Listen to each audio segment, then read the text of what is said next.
Saya nak kongsikan beberapa input yang mana telah saya dapat melalui pembacaan di sebuah artikel yang telah dipost oleh Jejak Terbiah. Dan artikel ini adalah berkenaan tentang cara-cara ataupun bagaimana kita nak memupuk menanam minat kita kepada pembacaan. Dan di sini saya akan kongsikan sebanyak 5 tips. Okay, tips yang pertama adalah kita kenal dengan ulat buku, penjual buku. Yang paling penting adalah kita kenal dengan penulis buku. Zaman hari ini adalah zaman yang tidak susah untuk kita mencari mengenal mereka, iaitu melalui capaian Facebook, Instagram, Twitter dan sebagainya. Okay, tips yang kedua adalah kita pergi ke perpustakaan. Sebab itu hari ini kita kena mengangkat kembali fungsi perpustakaan itu. Sebagai contohnya, dulu kita ada Bait Al-Hikmah, yang mana Bait Al-Hikmah ini telah dimusnahkan, dibuang buku-bukunya ke dalam sungai. Oleh siapa? Oleh tentera Mongol, iaitu di bawah arahan oleh Hulagu Khan, cucu kepada Genghis Khan. Sebab itu kita kena mengangkat kembali perpustakaan. Kita fungsikan sebaiknya perpustakaan ini. Tidak hanya menganggap perpustakaan ini sebagai satu tempat belajar ketika mana kita nak exam dan sebagainya. Tidak. Okey, dan yang tips yang ketiga adalah kita pergi ke kedai buku. Kita membeli buku. Kita boleh memilih seberapa banyak buku yang kita nak.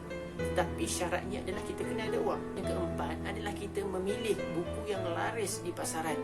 Sebab apa? Sebab selalunya buku-buku ini dibuat review ataupun dibuat ulasan oleh beberapa pihak yang sudah membacanya. Dan pastinya buku ini mendapat satu respon yang sangat baik.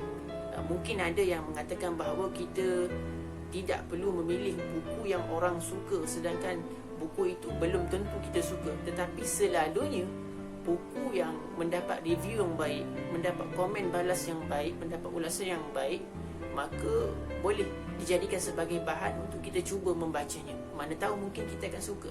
Tips yang kelima adalah membaca dengan perlahan. Ini khusus buat pemula kepada orang yang nak ada sifat suka membaca. Mungkin yang biasa membaca, dia akan sudah mula terbiasa dengan cara speed reading. Tetapi buat pemula, mereka perlu membaca dengan kadar yang perlahan. Apa yang dimaksudkan dengan kadar yang perlahan? Ini adalah sebagai satu cara untuk memudahkan kita memahami apa kandungan, apa isi yang ada dalam buku tersebut. Tidaklah bermaksud kita membaca satu ayat demi satu ayat, perkataan demi perkataan. Tidak begitu. Cuma kadarnya sahaja, kadar yang perlahan.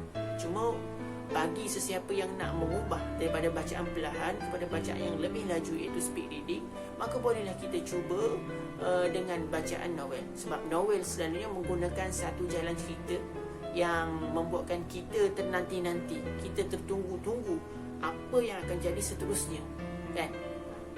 Okey, jadi itu sahaja. Semoga kita mampu beramal dengan tips-tips yang saya telah kongsikan agar kita mempunyai semangat cinta kepada buku.